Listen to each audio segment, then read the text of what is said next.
Let me bring up our visual support, our visual aid, and start our conversation. I've been here in the Bay Area for 3 years, but I joined our executive briefing program a little earlier, a couple of years ago.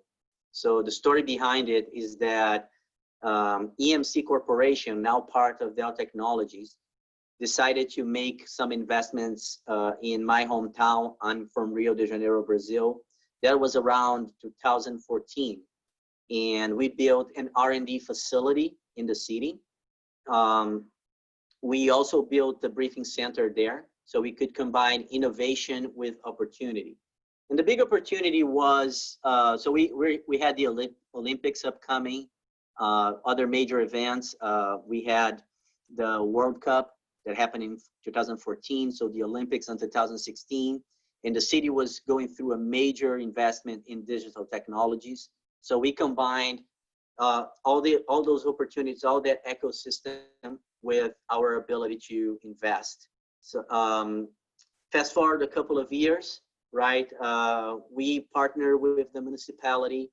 We help them implement a lot of technologies in the category we call smart cities, right? So making mobility smarter, improving physical security through digital surveillance, right? We worked with big partners like Cisco, right? So Cisco, I see Ezequiel here on the team. Good to, I don't see you, but yeah, good to hear from tudo you. bem?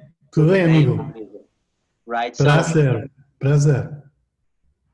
So this is, this is just one example of the ecosystem that happened over there, right? So Google, IBM, ourselves, Cisco, we are all part of that innovation. Fast forward a couple of years, right? And the theme, the digital transformation remains relevant. Now we are in 2020 and it's more relevant than ever, right? So we are here once again talking about how our organizations responding to a world that is moving fast. It's changing really fast. The answer is digital transformation, right? But when we ask what exactly is that, right? So we are going to try to frame it. It's not a product, it's not a turnkey project. It is a program, and sometimes it is a new culture and state of mind for an entire organization. And of course, we can't deny we live in very interesting times, right? And we have to address the elephant in the room, right? So all these trends that were, starting to take a look into the future and maybe shape the future for 3 and 5 years ahead, they just accelerated tenfold. We are having 5 years of trends being realized in 3 months of lockdown. So I hope that what we are going to cover here gives every one of you some insight on what is accelerating, what are the trends, and what are the technologies available and initiatives that successful businesses are taking to overcome the future and embrace a culture that continually moves organizations to their digital future. So here are the trends, right? Accelerated tenfold in the last 3 months. Work is not the same. So we've been hearing things about the gig economy and the future of work, right? And we could be thinking about, yeah, I got to prepare for the next 5 years in my career. Fast forward to today, and it is now. Technology adoption, right? So we used to be office-centric, and I'll be very honest with you, how many organizations still have data centers just to see the light blinking, right? Of course, there are conversations about why and when and how to use cloud computing resources and services, but these conversations just have taken a whole new level, right? They went to a whole new level because of the situation where we are right now, because every organization is now so fluid. We are working from home. We are just taking more and more software as a service and other IT services to keep productive. And the final challenge is cybersecurity, right? So we are now more connected than ever. We are not behind a firewall all the time, and we are doing work, right? So we are more vulnerable and we have to think about how cybersecurity is going to look in the near future. This is a make or break decision in business, and if in the world today we face a major outage or a major attack, that means that the entire organization can be impacted to the point of not being able to work, or damaging a reputation to a degree that it's now irreversible. All right, so let's talk about going digital. I'm not here to talk about the digital natives, right? They are already here. We call them FANG, right? F-A-A-N-G. It's the Facebooks, the Apples, the Amazon, Netflix, Googles, right? But the truth is, they're not a startup anymore. They have been working on going digital and born digital for the last 15, 20 years or more, right? So they have an accumulated experience of at least 2 decades into being digital. Netflix, if you read the story, it's even more interesting because they pivoted. They were born as a DVD on-demand kind of business before embracing streaming. Looked at the trends, connectivity is going to allow for remote entertainment, moved first. They are web scale or hyperscale businesses. That means that by moving to a digital consumption, they can scale the number of consumers without necessarily scaling the cost of sales or the cost of operations, right? Okay, cost of operation is still going to increase. They're going to need infrastructure to sustain that. But the processes and the human operations, they are behind that, right? Just to give you one analogy, Twitter, right? How many people are supporting Twitter IT infrastructure, right? Because it is designed for scale, because it is cloud enabled, right? They have a very lean IT team, right? Last time I checked with Bay Area friends, it's like 4 people behind the entire data center grade infrastructure of Twitter, right? And if you think about a company that does as many transactions in a traditional business, you can think about a retail or a marketing channel, right? Are they data efficient, aggressively efficient, right? So that's one of the secret flavors of being digital. But these digital leaders, right? They had all these lessons. They made mistakes. They learned how to improve. The nice thing is that the second wave was already built on those lessons learned. They are represented by the companies that decided that they were not there to be disrupted.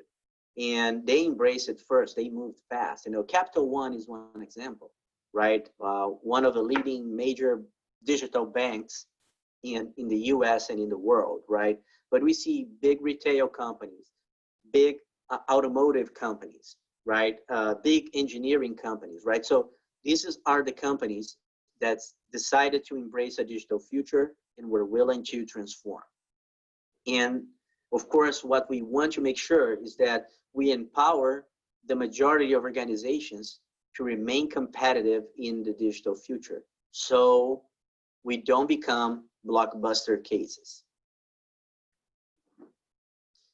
So the exercise that I'm going to propose for this conversation is that we investigate these elements, these Silicon Valley elements, and of course there is a technology behind to that, but I'm going to focus on the why they matters, why they are more than just buzzwords. And is there a bit, like a better practice? Is there like a recipe for kickstarting a transformation journey, right? So if I'm responsible for a business and my business today is not exactly digital, what am I facing and what should I be doing moving on? It doesn't get more digital, futuristic and disruptive than Elon Musk's Tesla and now SpaceX, right? So we just had the SpaceX launches a couple of weeks ago. It was the event of a weekend. We just saw how crazy it was. The rockets landed, like drones. It's crazy. And 1 year before, they were launching Tesla cars in the space with the spaceman dummy, right? But it's not these highly visible moments that makes an automotive company so different than other traditional automotive companies. So let me give you an idea of what I'm talking about. This came from Volkswagen CEO, right? And I'll give you a moment to read.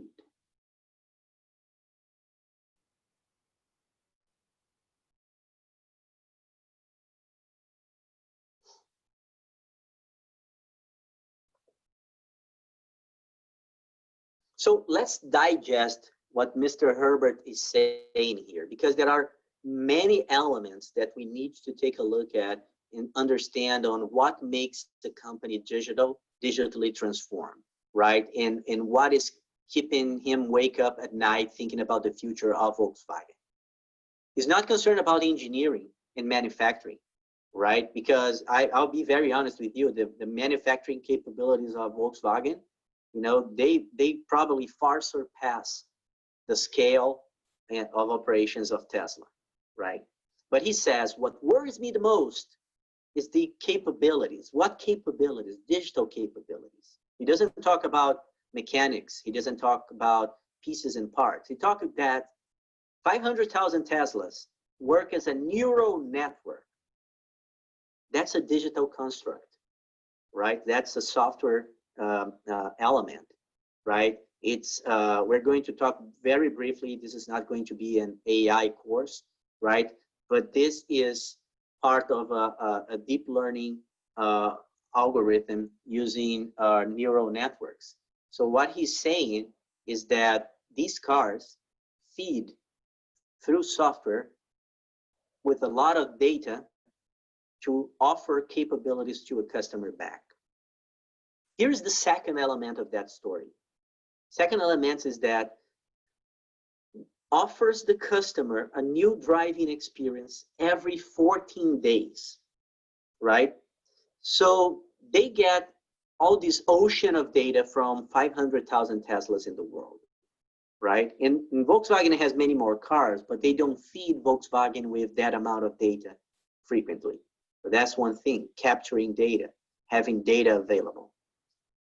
But here's the second part. Every 14 days, the Tesla customer gets a new driving experience. How? They don't drive to a Tesla shop for a mechanic upgrade, right? They get a download and it updates the firmware of the car, and that makes adjustment. That makes, maybe, aerodynamics changes, balancing changes, or simply enables a new software capability like self-drive, Tesla customers bought a car that was electric, cool, and highly automated. And, 9 months after, hey, you got self-driving for free, provided your car is available, is compatible, right? That means your compute capabilities can run that application, right? And finally, he ends with, no other automobile manufacturer can do that today. No, they can't. Why? Because Tesla's innovation is not about cars. It's about data, and it's about speed of customer experience through software. So that's what we're going to cover here. This is the secret sauce of Silicon Valley, right? This is how you build your business to scale, and this is how you differentiate. So let's start with data, right? And I know that we've been hammering the term for years, right? But it still remains, in my opinion, the first step.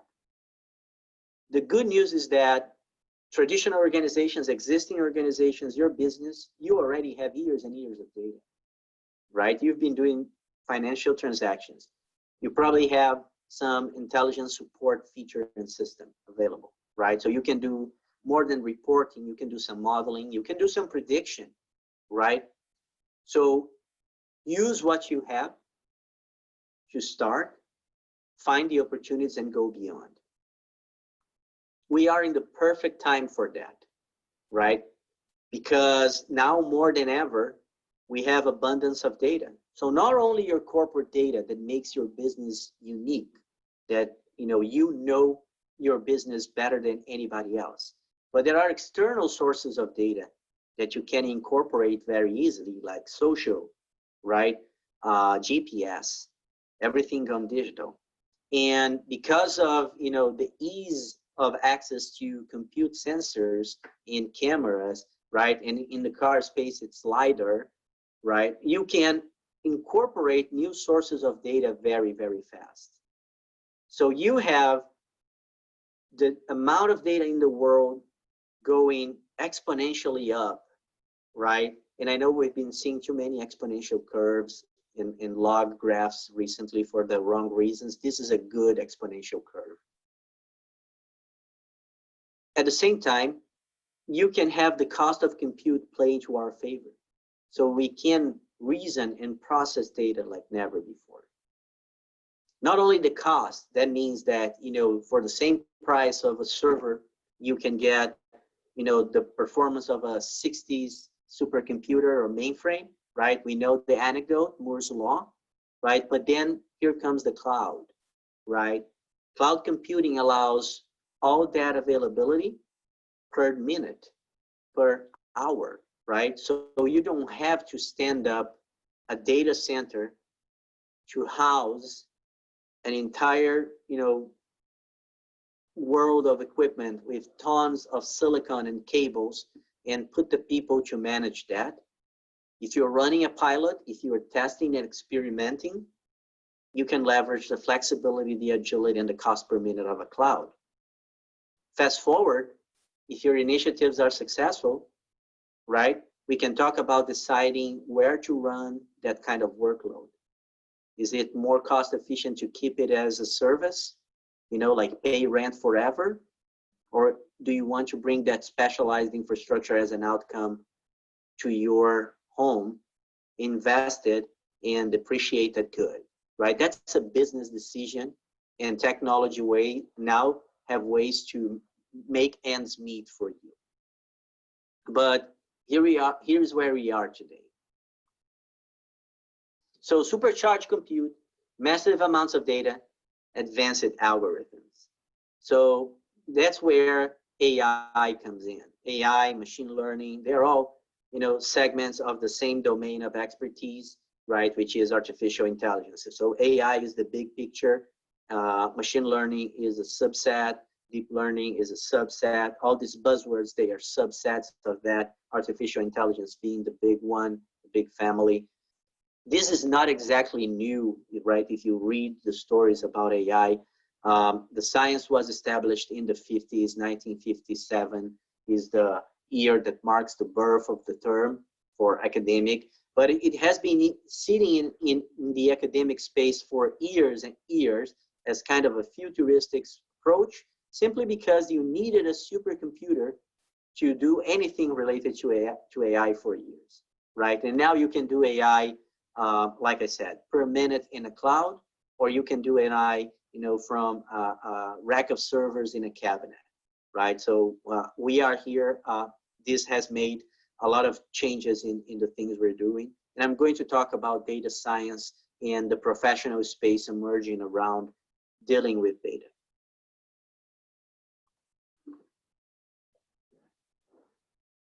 The reason why we discuss data and we recommend embracing AI as a business initiative is to solve business problems.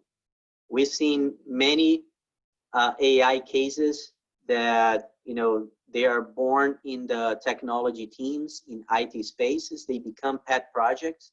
They are a check mark to the question, are we using AI? If they are not associated to a business problem, right? I don't want to say it's a waste, but it won't scale. It won't be the foundation for digital transformation. That doesn't mean that, don't do that, because the organization still needs to learn how to build, how to develop, how to deploy AI, right? But don't expect that, a technology-driven AI use case, oh, I'm monitoring my servers using AI. Business stakeholders are not seeing that. That's not going to drive the business transformation around AI. AI is about solving business problems, right? And there are many business problems that can be solved or automated or have some intelligence added with the support of these new analytics capabilities, right? And they're happening in every different industries. So if you are focused or working on one of these particular industries and you have a specific problem related that is showing up here, feel free to make a comment, chime in, use the chat, right? I would be curious to try to address that. So what do we do to address those? So here, these are the business problems with opportunities to be addressed and solved through a data-driven approach. The next step is to take the business problem and turn that into a data science problem, to model it, right? So the key word here is modeling, right? And then from the turning the business problem into a data science problem, we will allow experts to look for data science solutions. Simple as that. So data science, right? So data science is kind of a very generic term.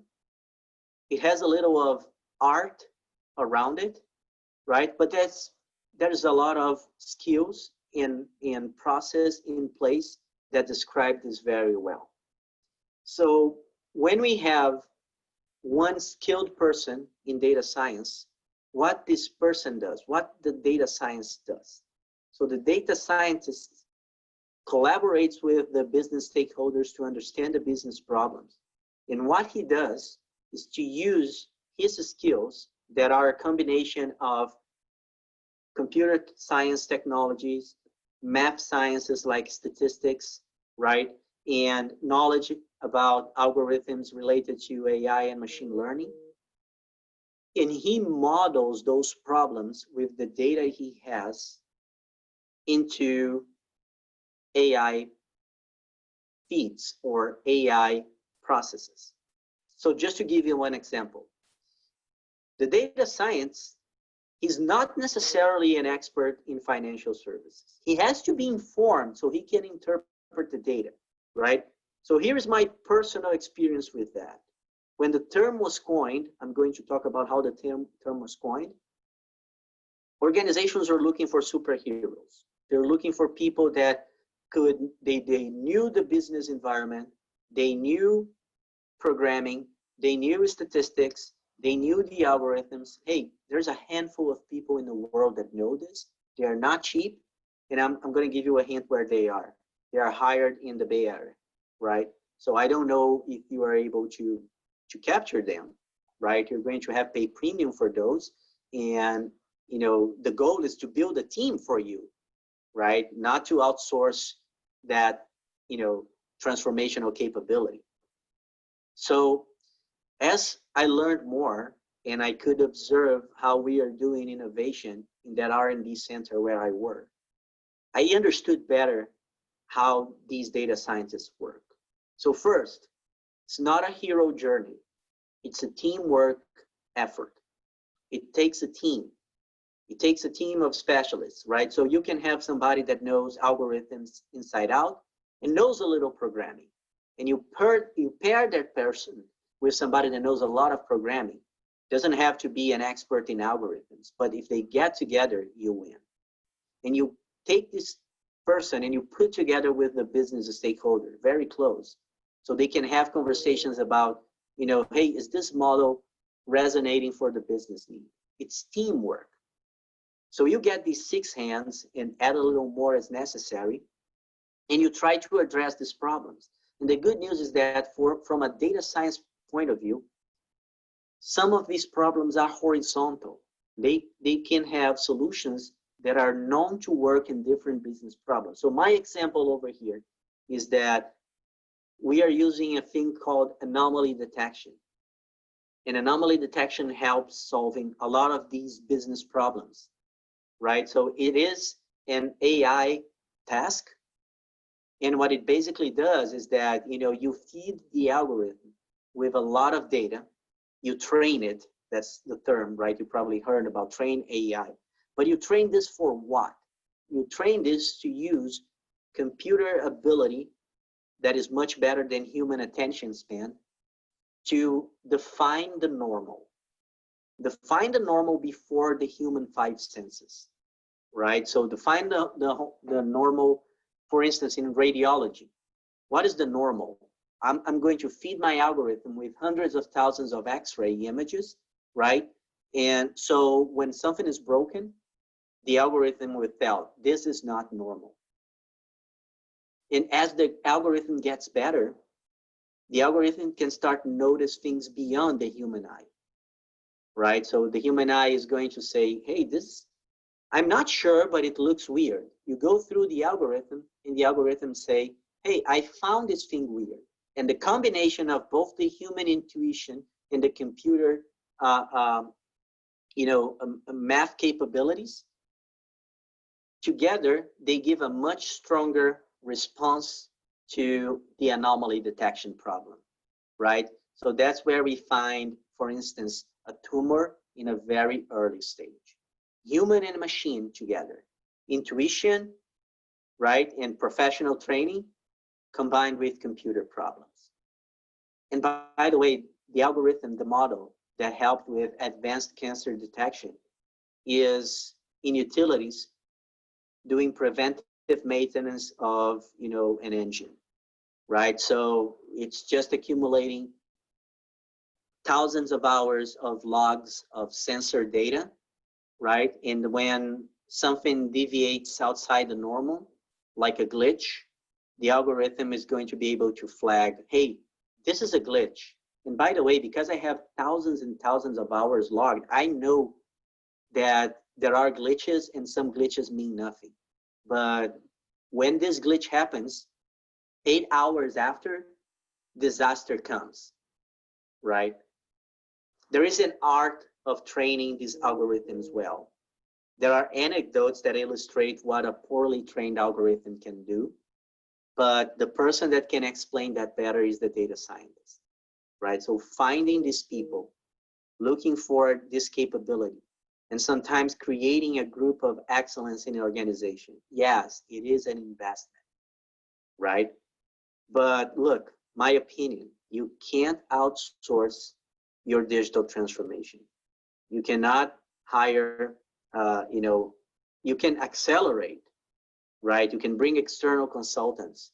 They are going to accelerate that for you, right? But if you outsource and allow that they do it for you, you're not transforming. You're taking one punctual project and turning that into your digital journey, right? You're going to have to do this over and over again because the name of the game is knowing how to transform. Fantastic reading. You can download it. Data Scientist, the sexiest job of the 21st century, right? Harvard Business Review 2012, Tom Davenport, DJ Patel. DJ was invited by Obama Barack to be the first chief data office of the United States government, right? By the time he wrote this article. So, that started almost 10 years ago, 8 years ago now. Today, it's in the lives of every major business to have a data-driven culture.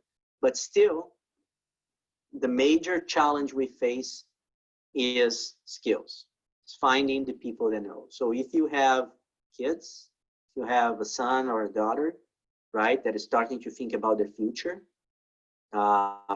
there's going to be opportunities for these kind of professionals, right? As I would suggest taking a look at this.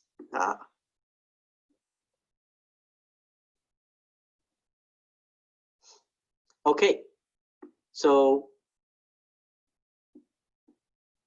being data-driven, investing in data, it is a business decision, right?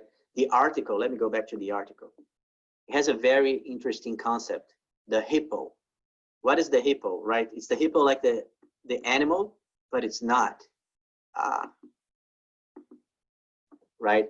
So the hippo is, in the concept of the article, the highest and most important person in the office. highest paid person in the office. So it's that culture that many organizations have, that decisions will be made by, the most important person in the room. It takes a cultural transformation to flip that into a data-driven approach. Data can tell you something different, right? And in management, allowing data to tell something different than the gut of an experienced, business decision maker is really, really a cultural journey for many organizations. So be prepared and get familiar with the notion.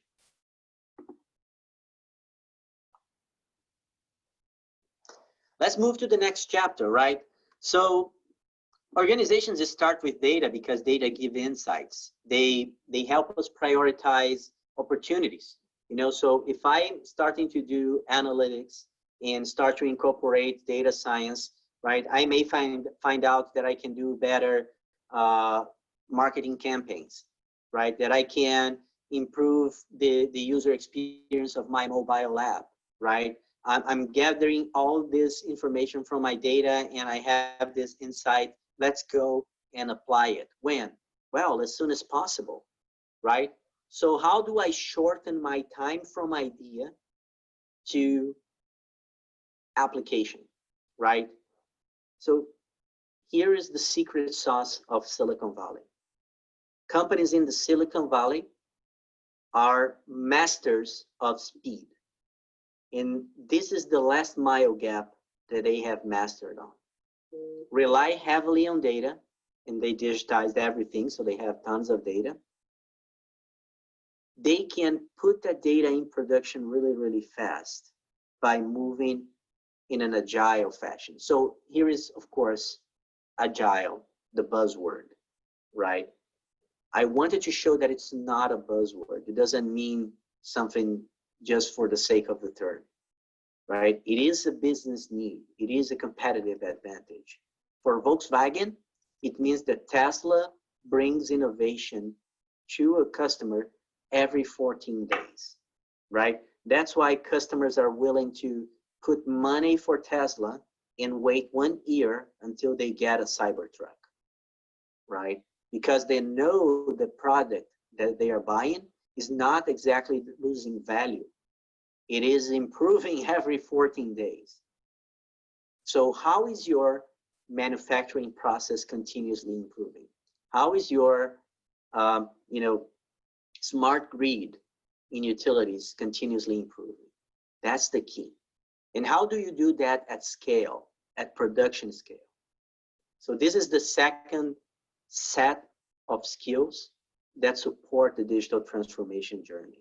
And of course, here is the obvious, image that we have, right? I start with my insight. I adopt agile.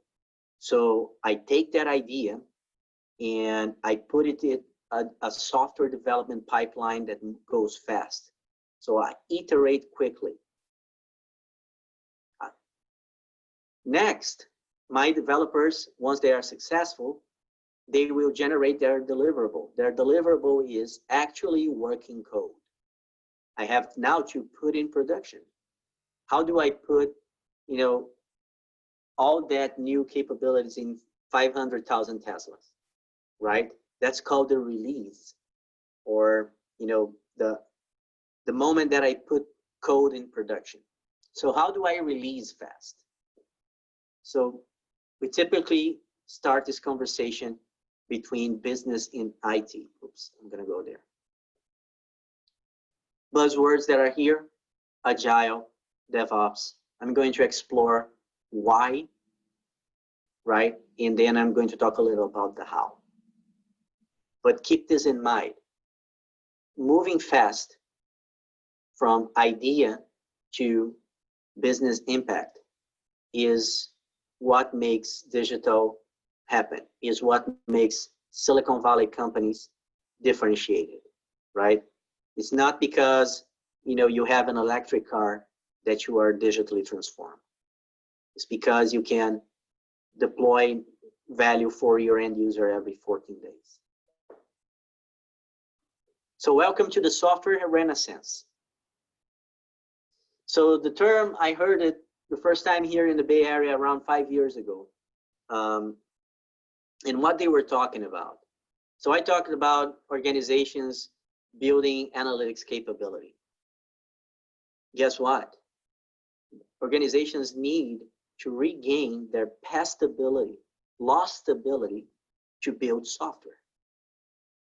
There was a big phenomenon in many IT organizations for the last 25, 30 years, right? It kind of accelerated around the year 2000 when, year 2000 bug, if you remember, if you were around, many organizations were doing downsizing, like migrating from their mainframe applications, their aged systems, to something more modern, maybe adopting an ERP, right? That was the big wave of transformation around the late 90s, right? The big fear of the day was the year 2000 bug.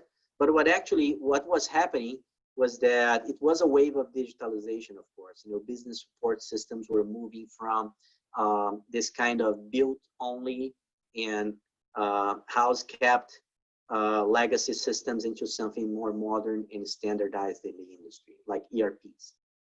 Nothing wrong with that. The problem is that a couple of years after those ERP, a lot of those custom software developers, right, they didn't have to develop a lot now because the ERP provided a lot of business processes out of the box.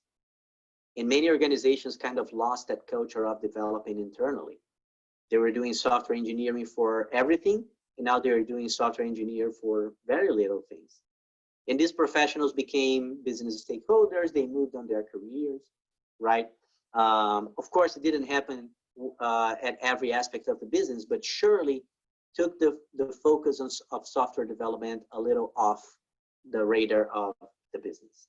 Now, fast forward to this decade, right? This one we are just starting, or in Silicon Valley 10 years ago, right? What we are seeing is that this digital modern business are driven by software. And organizations that maybe lost it, they need to consider regaining this capability. Sometimes even rethinking their hiring strategy and reskilling, retooling their existing technologists into more of a programmer developer profile. These are the not so great news.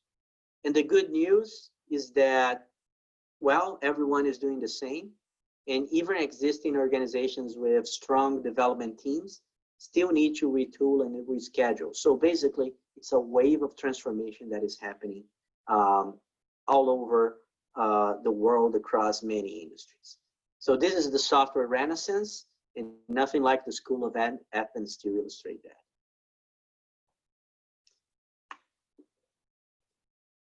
With software driving the world, we are living the Cambrian explosion of digital businesses. So what is this, right? So this is kind of a trilobite prehistoric animal, right? And the idea here of this anecdote and this comparison is that the Cambrian, right, I think it was around 400 to 250 million years ago, was a moment in time that life experimented, right? So we had come from a very empty world into a world where very diverse forms of lives, until, of course, nature played its way, great giants, right? Not a nice thing to say, right? But you know exactly the comparison that I'm trying to make. And some winners, established life forms, went and gave birth to a new Earth, right? That eventually was going to be dominated by dinosaurs, and then they went through their own extinction, and the Earth became dominated by mammals. Okay, Cambrian explosion. We are living a Cambrian explosion around software capabilities, right? With compute capabilities everywhere, from mobile devices and sensors and edge computers and 5G. I'm going to get to that, right? We are seeing the opportunity to be very, very creative in business models because of these business capabilities. And finally, developers are the new kingmakers, right? They are the makers of these successful business. So embrace them, hire them, upskill those ones you have, right? They're going to be decisive for your business success. Developers today work differently, right? So it's not about people sitting in a room that don't socialize. They are very social because modern development is collaborative, right? That's why Agile have a concept of stand-ups. Not only because we want them to collaborate, we want them to depend on each other, right? Work is collaborative to the point that nobody's left behind. The speed of the business depends that everyone moves forward. The actual coding exercise is different, right? So when we talk about Agile put to practice, that solitary developer doesn't exist anymore. Code is developed in a collaborative way, and it can be so collaborative into something that we call pair programming. We make one person, right, pair with another. They work together on the same computer. So, you know, 2 screens, 2 keyboards, 1 computer. On one side, somebody's writing code. On the other one, somebody is writing the requirements for testing. The moment that the code is finalized, right, the tester immediately validates. If something needs to be changed, it's changed right away, immediately. Communication flows from person to person. This accelerates the outcome, right? Because you don't need processes. You don't need to ship something to people you don't know and wait for a line, right? So you can see the scenario from traditional briefing, traditional programming. Does anybody know what this represents in the Silicon Valley? Anybody willing to take a chance on chat or on microphone? All right, 2 pizza teams, right? If you ever heard of this, there's a law or a rule in Amazon. If you have a team that is, you can't feed with only 2 pizzas, break it. Why? Because collaboration is complex. To bring this entire team up to speed, you need to spend too much effort communicating. Make it smaller. Smaller units of highly collaborative engineers develops, right? Brings value. 2 pizzas. And finally, as you transform development, let the transformation flow into technology operations. So this is the IT transformation chapter of the digital transformation. IT's mission is to accelerate, to move at the speed of the business. So I work at Dell. You know, we are specialists in IT, right? Talk with your IT partner, talk with your IT specialist company so you can transform. And if you want to have fun learning about this kind of transformation, here is a suggestion, right? The Unicorn Project is a book by Jin Kim, and it is a novel, right? So it's not an essay or it's not academic. It is a story, and it is it's fiction. So he invented a situation of a company struggling. It's a car parts manufacturing company, and they're struggling with innovation. And the main character is a senior developer, and she's an engineer, and she's suffering because she can't test the corporate new application. So she goes into the weeds to understand what is wrong with that. And her and her colleagues try to create an environment where developers can be productive through Agile, where testing can be integrated, right, through collaborative development. And every time a developer has something new, he has all the tools to bring it up to production very fast through DevOps, right? But the funny thing is that it's not, nothing is introduced as a concept. It's all the practical adventure of these characters figuring out what they need to change. Very fun read, and while we're still in quarantine, use the time to, you know, do something interesting and fun. Enter the cloud, right? Yes, the cloud is a platform that has enabled the adoption at scale of these modern IT operations, right? And I'm joking here with Larry Ellison, right? Because Larry Ellison got famous for making this statement, right? There is no cloud, it's just somebody else's computer. But actually, the cloud is more than just somebody else's computer. It's the automation, the flexibility that allows you to consume technology infrastructure as a service. So you are going to need the true value of the cloud when you have developers, right, waiting for the liberation of their code in production. They put all the effort into doing something, from all the data-driven decisions, those insights, turning into code and ideas, and now they want to see it working as soon as possible because every second is a missed opportunity. You have to open a ticket in IT, and you have a manual process of provisioning, right? And this manual process has to be validated by a committee. And this committee you'll see where we are going, right? I'm not on a IT discussion over here. I just wanted to show how sometimes the existing process in an IT organization can become a bottleneck for an organization willing to transform. It's not a bottleneck if your organization is not moving at the speed of digital, period. It works, right? But as organizations begin to embrace this need for speed, IT can become the bottleneck. And IT can be the hero. IT doesn't have to be the villains, right? Finally, apps are everywhere, right? So these apps, like Tesla, they're not necessarily being only released in data centers in the company. They're being released everywhere in the world. That's why we say, right, and this is very high level for business, cloud is a destination, or sorry, cloud is not a destination, it's an operating model. Cloud can be everywhere, right? The domain of the world is IT.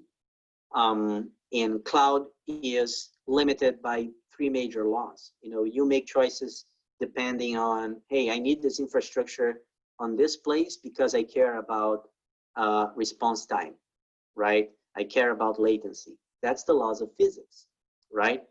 I talked before about, deciding if I keep running a test environment in the cloud or put in production in my data center because of costs. That's the laws of economics. And finally, there are regulations. Some data may not be residing outside a controlled environment or in a shared infrastructure space, right? Governance, risk, compliance, laws of the land. So that's why we say it's not about a place, it's about operate like a cloud. Still a couple of more opportunities before we break. So we talked about gaining insights. We talked about taking those insights and turning them into action by developing functionalities and putting them to production fast. The last chapter of this conversation is, where do I put them? Where do I execute my modern applications? So I kept using the car as an example, sorry about that, right? But it could be your manufacturing plant. It could be the robotic automation of your law processes, right? It could be anything that technology is improving beyond human capability. And the way that the physical, tangible world is becoming digitized is first through sensing and learning about this world. So I'm going to talk about last is where there are technologies that are changing and transforming how we run applications, where I deploy my applications. The first one is Internet of Things, is IoT, right? And that's how we sense the world. That's how technology senses the world, right? And in the IoT space, you can gain operational efficiency, right? You can improve a customer experience, right? You can improve safety, right? You can experiment new revenue models, right? So you're probably familiar, or if you do your research, you're going to find a lot of IoT, Internet of Things cases applied to different industries. But what's happening in a nutshell is that we are enabling the digital applications, right, to sense the physical world and respond faster than the human input.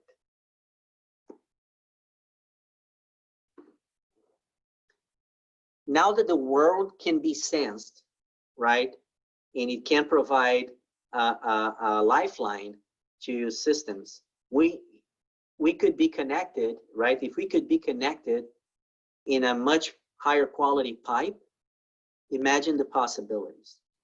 So that's exactly what 5G is going to bring, and we are all excited about 5G in many industries.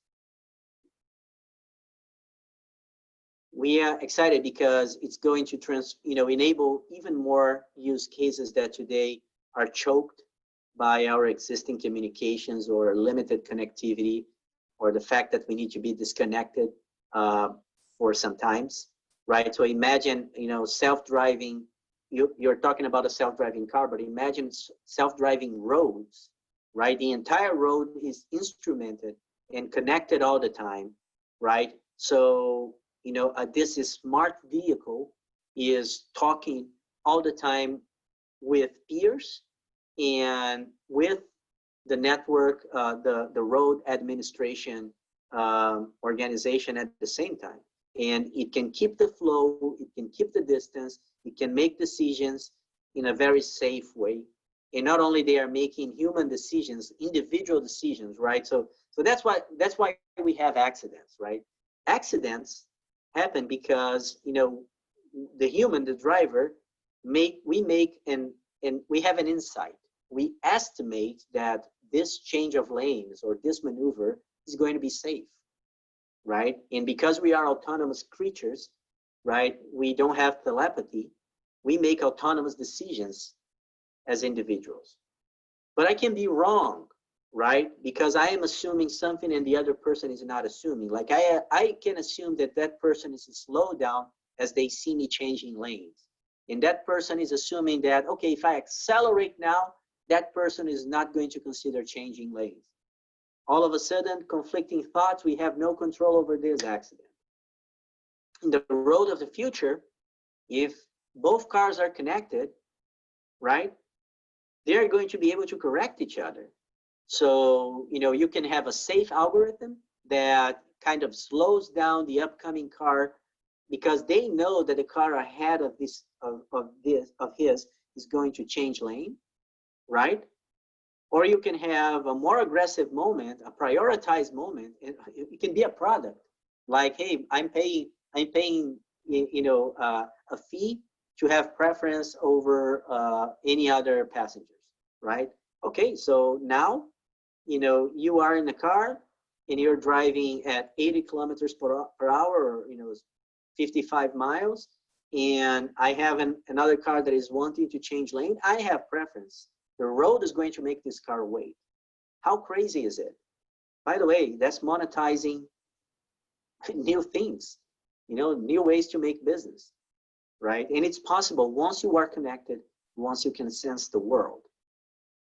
And you're going to need a lot of software and good quality algorithms to power that.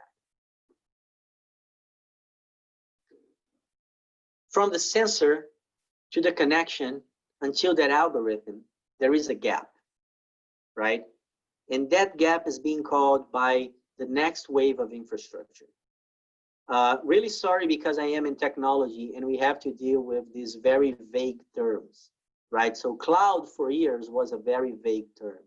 And up until today, a lot of things can be cloud and maybe they are not. Well, after the cloud, welcome to the edge, right? So what is the edge, right? I want to make sure it's not just another IT term that, it doesn't represent something clear and vendors are just using that to sell more, right? The edge is the frontier of IT application grade infrastructure in the physical world we can sense, right? So today, the enterprise applications are running on data centers. they can be owned, they can be deployed on facilities, or they can be on somebody else's data center consumed as a cloud, but doesn't matter. They are a data center. The word itself represents center. What do we see? We see that as applications become more demanding of speed, because they are going to be affecting our lives in a deeper and more, no other word for that, more real life way, right? So the example that I gave about the self-driving car, right? I'm going to have to drastically reduce latency to make better decisions.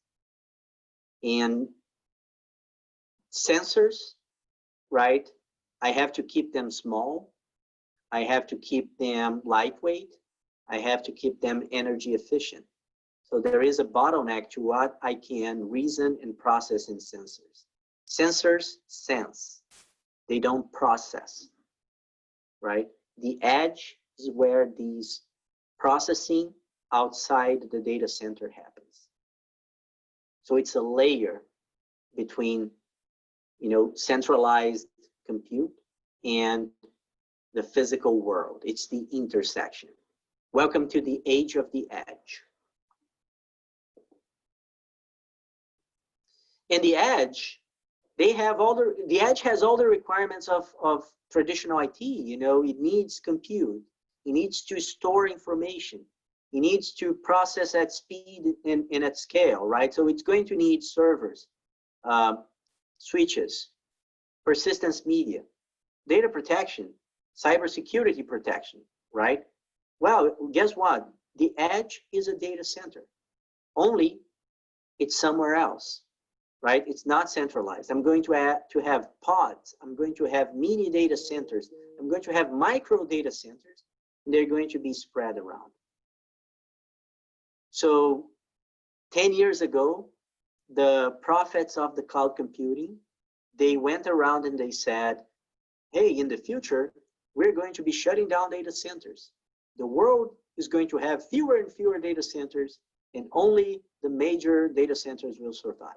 They were the prophets of the future, prophets of doom. Well, guess what? The trend is that we're going to have more data centers than ever. They're going to be different, though. They're going to be highly automated.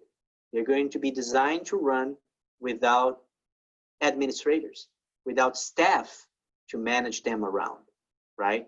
So a lot of their operations will have to be written in software.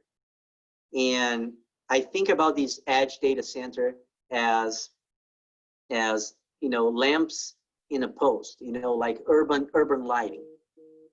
What is happening is that these things, they are deployed and they sit there. Sometimes they are redundant. They are around. They are responsible, of course.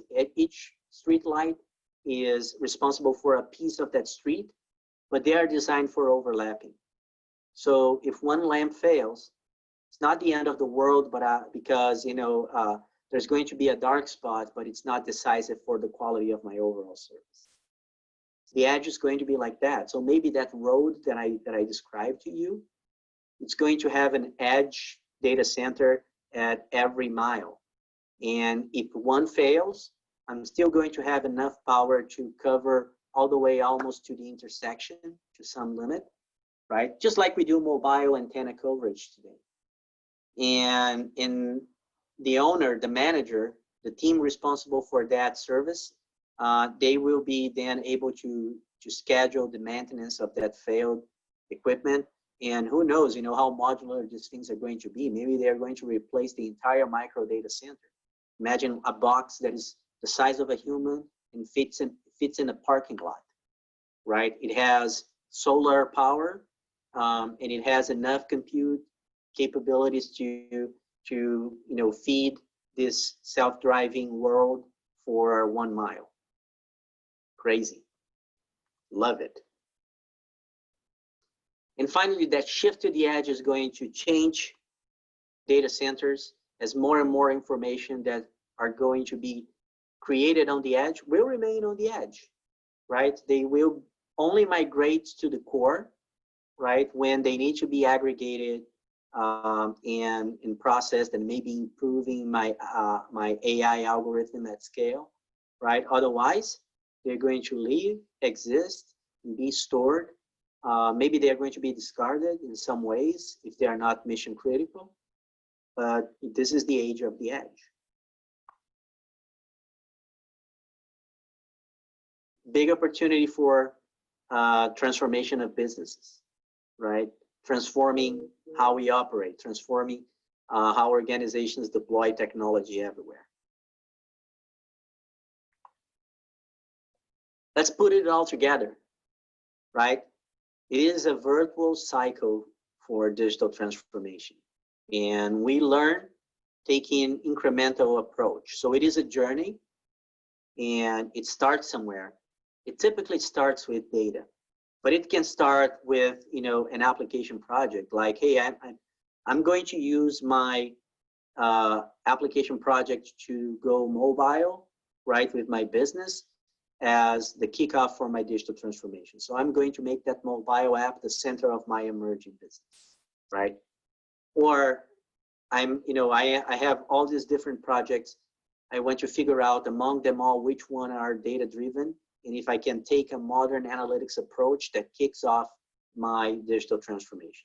Doesn't matter where we start, right? But it then becomes a virtual cycle of, you know, using the data I generate to deliver new insights, and very quickly putting those insights into execution, so I can generate more data and deliver new insights, and there the wheel goes spinning and spinning round and round. But if we make it horizontal, right, the circle is actually a flow from the edge to the core to the cloud. Things are being generated as close as possible as the physical world. Data is being generated here. It can be reasoned here, or it can be aggregated and reasoned on the core and in the cloud. Right? That's the fantastic world of IT. So let me pause over here and do a quick recap, and let me know if you have any questions. What I talked so far. I talked about, you know, going, you know, in a digital transformation, a continuous journey for improvement and the ability to innovate. It is powered by data. You can start with a data-driven approach. There are a lot of opportunities, AI being the major one. And what it's typically going to allow your organization is to be smarter about possibilities, gaining insight about the next big thing, the next big opportunity. The second that I mentioned, point that I mentioned was putting those ideas, putting those insights into practice. So I talked about modern application development and why business should look at modern development with you know, a strategic approach, right? It is going to be core to the ability of this organization to remain competitive. It is a capability that needs to be reincorporated to the business portfolio. And finally, I close the technology aspects of it all by talking about where we're going to deploy this innovation, right? Beyond traditional IT data centers, right? So I talked about the cloud, right? And the cloud is very, you know, natural, because for me, it's an extension of a well-run IT through a modern operating model, right? The modern operating model is called cloud computing, and it encompasses all the services you can consume for providers like Microsoft, Amazon, Google, and other players, right? But it connects to what every organization has in their data centers, enterprise data, enterprise applications. I talked about going closer and closer to the business advance through Internet of Things, a highly connected world in 5G, right? And the emergence of this stretched technology infrastructure called edge computing. And that's where we are right now. So any questions? Chat, audio? I believe there was a comment from the audience asking if we were going to cover UX and the difference with data, but besides that, nothing else yet. So no, I didn't plan to cover, right? I agreed. I'm going to mention this coming next, right? Because user experience is something that we can bring over here. For now, let's think about it as a way to the edge, right? Because when we talk about these immersive experiences like AR, VR, everything reality, right? It is, in a sense, it is powered by a kind of edge infrastructure. Does that make sense? Yes, guys, that was me, Ezekiel. Thank you. Oh, okay. Okay. Yes, right. So just to give an example, and I'll be able to go a little further, right? So let's talk about augmented reality, right? So you can have like an app on a mobile phone that, you know, it changes the representation of the physical world. So it has the ability to leverage the camera, and it has a layer over the physical world. Like for instance, you're shopping and it's able to bring in real time pricing, discounts, and situational marketing saying, hey, you just got a voucher, just buy that shirt that you went through AI, you know, the AR engine, and, you know, go to the cashier right now, you're gonna get one with 20% discount, right? So what elements are behind this, right? So first, you know, the mobile phone is the ultimate sensor of the human life, right? Second, you have a mobile app, and this mobile app was probably delivered through a modern development pipeline using Agile, using all these modern capabilities, right? So you had developers behind that. So that organization had, you know, a good support from a modern development pipeline. You're using data, right? So of course you're using standard data like the catalog or, you know, the pricing of each good to bring a context to the experience. And then you have real-time analytics, right? Because as you're doing AR, some service behind that application knew that the company had that item in stock, right? So that's real-time decision. It probably through additional data about your profile that your application may be carrying, like your, you know, your navigation inside a shopping mall. You know, they may be able to profile you. You know, remember anomaly detection. Another one is clustering, right? So they are clustering you and say, okay, Rodrigo fits, you know, the kind of middle-aged man that is resisting to assume how old he's getting, and he's still using, you know, polo shirts to do presentations, right? So just profiled me. It's a little a prejudice, but, you know, it is what algorithms does. So they just did it and said, Rodrigo is a match for that. Real-time clustering, real-time analytics. And finally, the situation decides that, okay, stock is available. Rodrigo is a potential buyer. I'm going to give him the voucher and try to upsell him something, right, on the cashier. So that voucher also comes with, you know, maybe some additional ad for another piece on the store, or maybe a partner, right? So you see all the elements happening on that kind of, you know, futuristic Japanese train station kind of experience. This company, maybe it was Nordstrom, right? JP, you know, Macy's, right? So this company had to bring together all these elements that I described.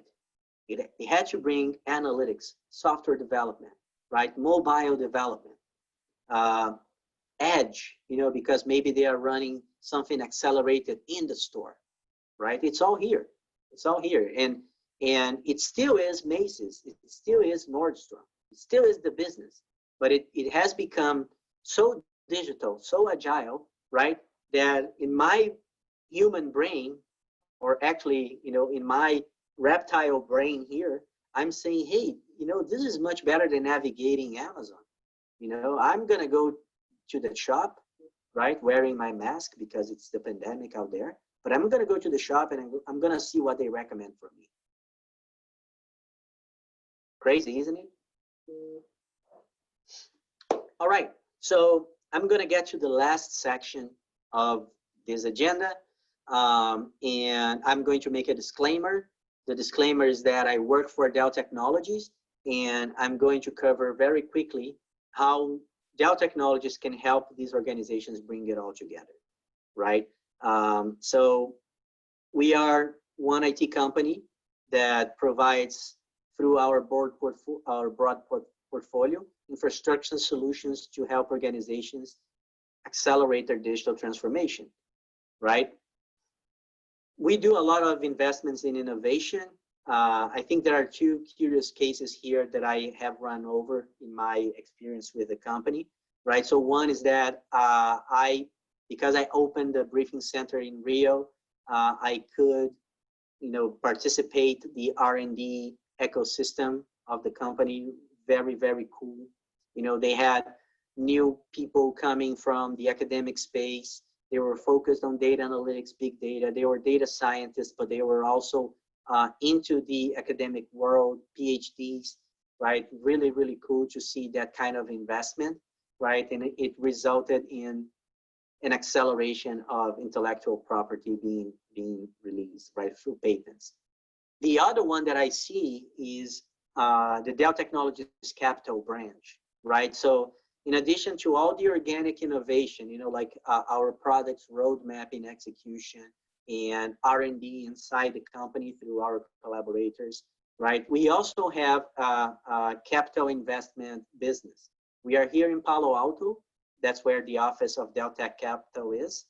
And here in Palo Alto, we do venture capital. We try to identify the upcoming technology leaders, the disruptors in IoT space, in AI space, right? And we invest on them. And some of them have had very successful exits, you know, like for instance, Zoom. You know, we were an early investor in Zoom, right? And we were very happy with the outcome. And here we are. Like I said, we had a very broad portfolio of solutions. So the background on that is that on 2016, the company you know as Dell, right? So you probably associate Dell with the PC company, right? And by the way, yeah, very true.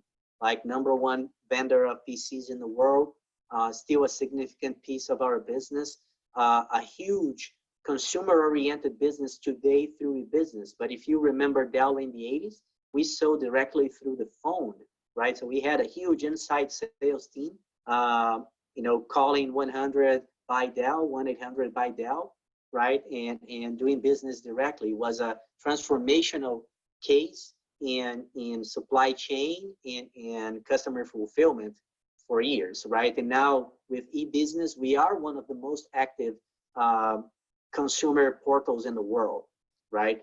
But in 2016, major investment, Dell acquired EMC Corporation that gave birth to an end-to-end enterprise portfolio with storage, with data protection, with the server business, with VMware becoming part of the family, another big company, right? So, and this business is very present, very in the market, strong leadership according to Gartner. Would love to continue the conversation. And what we can do, right? Here's what we can do. So ending the propaganda here, right? Digital opportunities are everywhere. I described the story of the retailer that went digital with AR, right? So these are digital opportunities. I talked about the self-driving car in the connected road. This is a digital opportunity, right? In order to be successful in emerging technologies like, in digital opportunities like this, organizations are going to need to invest and master emerging technologies like IoT, 5G, AI, augmented reality, virtual reality, right? We want to be a foundation for that digital innovation. So through that portfolio, We want to help organizations build infrastructure they're going to need for their consistent application development, consistent infrastructure management, and consistent and intrinsic security and data protection. That's the mission. That's how we connect that world of promises with the reality of the journey, right? We care about the data, right? We care about this critical asset of the organization. We care about how we bring this data to life. So I talked about how important, right, software development is. We have very interesting capabilities, right? So I'm just going to do a pause and do a highlight because this is like our hidden Picasso in the basement, right? So very interesting story. We have around 10 years ago, we have acquired Agile consulting company from the Bay Area to our portfolio, and the name of the company was Pivotal Labs. And we acquired them and we use them first internally. We are doing our own software development transformation. But then we decided to productize them, and we took them and put them in front of these companies struggling with their own development transformation for their digital transformation. So we brought Pivotal Labs by the hand, and we introduced them to Citibank, JP Morgan, right? Boeing, GE. And that was a good moment because they were exactly going through the challenge of scaling those, small agile development pods into mainstream. And Pivotal Labs was the right offering at that moment.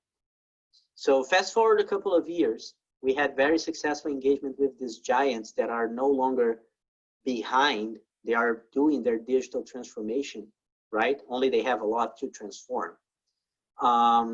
We've been having some very interesting cases by bringing Pivotal Labs to other customers. There is a fantastic story with the United States Air Force. And why I like the story about the United States Air Force? Because I talked about cultural change. And doing cultural change in the military is hard, right? You can imagine that, sometimes when I say cultural change, the audience that I'm talking with, they smirk. They say, yeah, it's never going to work, because my culture is, the most rigid one. So guys, these guys transformed a military organization into a modern software development organization. And what I like the most about this case is that the program that they brought together is called Castle Run. Castle Run, if you are a Star Wars fan like me, right, was the trip that made the Star Wars Millennium Falcon famous, right? So every time somebody mentions the Millennium Falcon, like Han Solo Millennium Falcon, right, they say, whoa, was that the ship that did the Castle Run in 14 parsecs, right? And Han Solo says, 12, right? So really cool to find out that even, a very rigid organization can change. That means that most organizations can change. And even cooler because, we are all nerds and geeks and I love Star Wars. Integrate with what you have, right? So here's the key. Startups have the advantage to move fast from the start because they carry no legacy. Leaders and incumbent organizations have the advantage to have a very solid starting point. You have data that nobody else has. And if you can leverage that unique data in your own unique way, your organization is going to find a way to be competitive. And finally, strategize for the future, right? For the cloud, for the edge. But basically, when I am an established organization and I see that I'm already doing modern applications development, why am I not there? Why am I not entirely transformed? We can have a conversation about what is a good state for you and what is your roadmap. What are you going to do with your existing applications? Are you going to replace them with modern packages, right? There are plenty of software as a service organizations that can replace applications that don't differentiate you. But for every other application in the world, oops, I went back. In your world, in your portfolio, we can help you build the way forward. Are you going to modernize? Are you going to retain this application because it makes financial sense? Apply the criteria and have a clear roadmap for the future. That's very valuable, right? And as you do, let's talk about bringing the modern operating model that I mentioned to scale, right? It doesn't have to be limited to a pod. It doesn't have to be limited to a small team. How do you bring that to scale? How do you extend it, right? So we have services that enable, complement, and augment the personnel for these. So what we can do from here? My personal invitation. I love to have this kind of moments to kickstart a conversation. If you're interested, we can continue that, right? So I work in a program that all we do is to have conversations. It's a briefing program, right? And you can continue the conversation, connecting with me, connecting with us, connecting with Dell Technologies, and booking a briefing, right? That's all we do. And you're going to meet more people at Dell, in addition to me. But we have an entire program. It's a global program, right? So if you are in Europe, if you are in Asia, if you are in Latin America, right? We have how to bring this program for you. Well, even now, everyone is virtual anyway, right? If you bring it to Brazil, I can speak in Portuguese. If you bring it to Argentina, I can do it in Portuñol, right? I'm not Spanish fluent, right? I'm Portuñol. You know me as Ezequiel. You speak Spanish very well. Okay, I'll give me an 8 in 10. That's good enough. And we can continue that conversation. That's all I wanted to cover. I hope I could share some ideas. I hope I could bring some order to many buzzwords you may be hearing, right? And I didn't mean to disappoint you, but I didn't bring you a plan. I brought you the recipe and the ingredients. The plan is up to you, is up to each organization that is going to embark on the journey. And with that, I pause here, and we still have a couple of more minutes. If you want to make any question, comment, doubt, hey, Rodrigo, go back to that slide and we can do this. We actually have plenty of time if the audience members need some explanation or revisiting a slide or have any questions. Please, audience members, feel free if you have any questions to unmute yourselves and please ask. Rodrigo is very informative and explains very well. So please use this opportunity to be able to ask questions.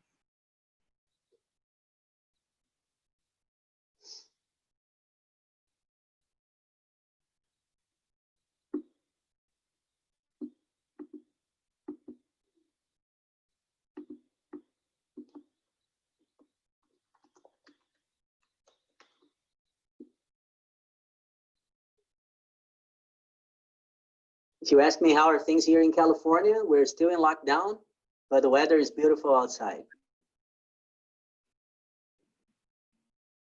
I know how you feel, Rodrigo. How is working remote for Dell and their workers? How do you feel? Do you see any difference or any changes in the way you guys are working?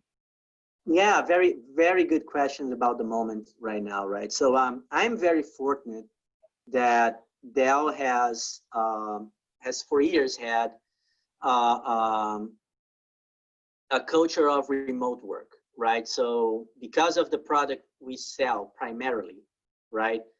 We sell PCs, we sell laptops, right? So we allow work from anywhere. Work from anywhere has been one of our credos. Around 50 to 60% of our workforce is already remote. So for those, zero difference. Some, of course, good piece of our operations were not remote. So I'm not, because I'm based on the briefing center, and my day-to-day work was to prepare, plan, and support these kind of events and tours, right? So I'm one of those that were affected. And what we did is exactly what my program did. We adapted, right? So our events team in marketing, you know, we are doing just like Silicon Valley Innovation Center. We are doing global events virtually, right? I'm doing virtual briefings. Our sales teams, you know, they would go for customer calls in person. Now they are dialing, you know, whatever tool of the day we want to use, right? If the customer has a preference, go with the preference. Otherwise, we use ours, right? So it has been an adaptation. We have seen the impact. We just published our results for the first quarter, and it was the quarter of the response. And, you know, our portfolio was a perfect reflection of the moment. So we had overachievement in the client space, you know, because every organization anticipated the need to invest in a lot of equipment to enable those that couldn't bring equipment home to have something more mobile, period, right?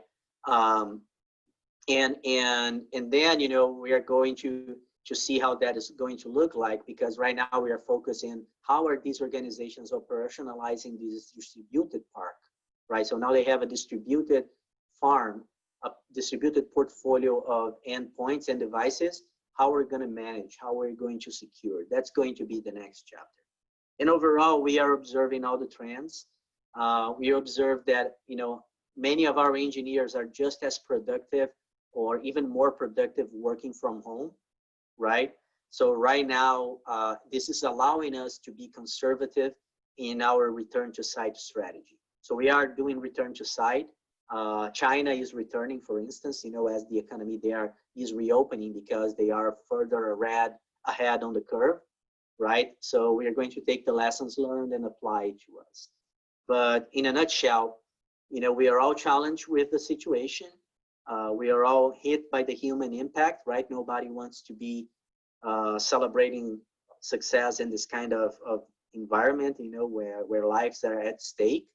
But our response has been a lesson, and we are actually having many conversations with customers about, hey, how can we help you? You know, we did this.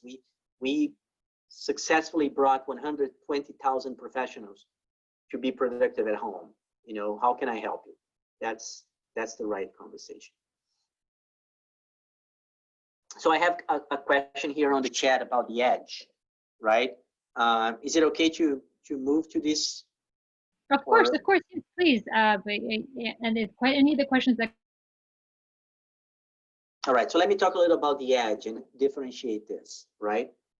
So edge computing, right, is this emerging infrastructure. So it is an infrastructure need, right, to bring data center capabilities where they don't exist today.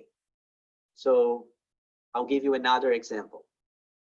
If you are in manufacturing, there is a data center, right?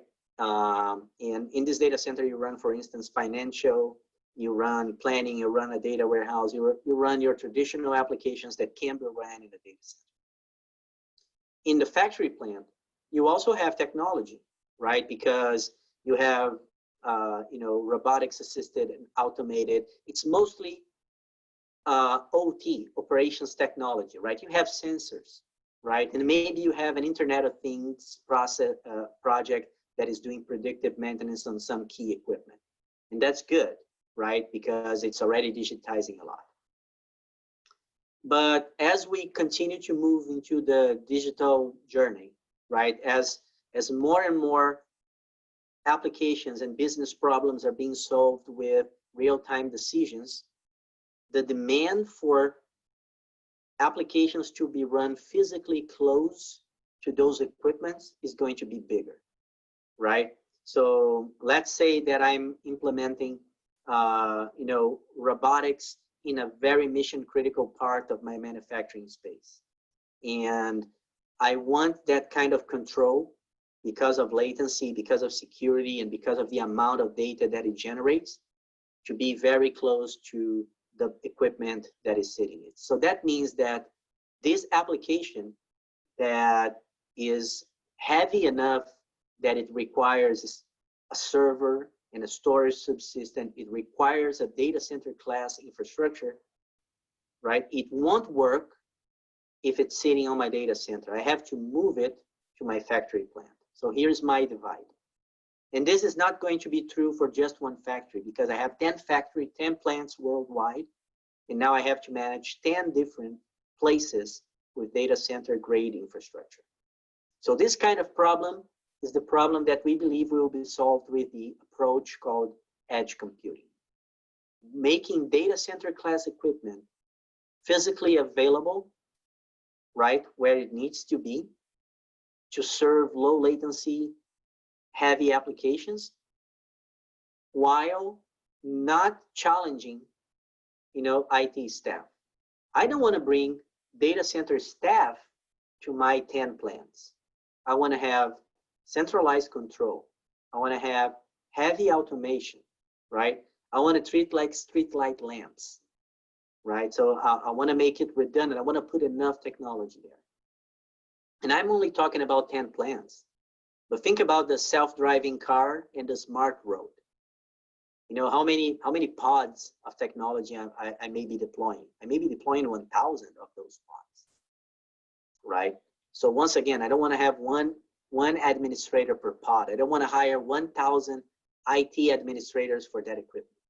It has to be software driven and automated. It has to be like Twitter does infrastructure. So that's the challenge of the edge. How do I stretch my data center to places where I can't go today? Through automation, through differentiated hardware. So the hardware is going to be a little different. It has to be more tolerant to energy spikes, surges, right? It has to be designed with some degree of autonomy, resiliency, to tolerate failures, to tolerate disconnectivity moments, right? So we are designing this kind of, how is that equipment designed to operate outside a data center? We at Dell have a very interesting business, right? It's called the rugged business. The rugged business is that we build equipment designed for harsh missions, right? Like a laptop for the military. Like you have your beautiful aluminum cased laptop, with, i7 processor and 16 gigs of RAM, right? And it's beautiful, right? You love it. But now you have to bring it to the war field. Well, how do you call a shining piece of computer in a war field? I call it a target, right? You don't want to have it there. So we have what we call a rugged device. We have a PC that is resistant. For instance, it's shielded from electromagnetic interference, right? It is designed with the ability to resist falls and, well, not projectiles exactly. Some are, I'm not gonna lie, right? But they can resist falling. They can resist, being shaken around. I can throw them on the ground. I can engage on a physical fight with that, right? So this kind of equipment is what we are seeing that has capabilities that will need to be incorporated to the edge. These kind of edge data centers, right? While not all of them are going to be battlefield ready, but they are going to need to incorporate a lot of those tenets, a lot of those foundation aspects. So that's a little about the edge and the challenge that it represents. Thank you, Rodrigo. Thank you very much.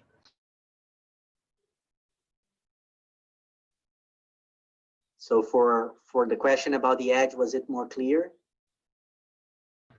Yes, definitely. Thank you, Rodrigo. Okay, so I'm getting on top of my hour here. I wish I could continue because I love this kind of chit chat. Please connect with me. I am on LinkedIn, very easy to find. And the Silicon Valley Innovation Center probably gave you my profile. And I'd love to continue that conversation. And also, I want to thank the Silicon Valley Innovation Center for inviting me. It's always a pleasure. And I look forward to the next opportunities. Happy Friday, everyone. It's still 11 a.m. here in the West, so depending where you are in the world, have a great weekend. It's starting right now. Thank you so much, Rodrigo. Thank you for your wonderful presentation, very informative and answering all of our questions. I hope you have a great Friday and a great weekend. Thank you so much. Okay, bye everyone. Bye-bye. Thank you. Bye.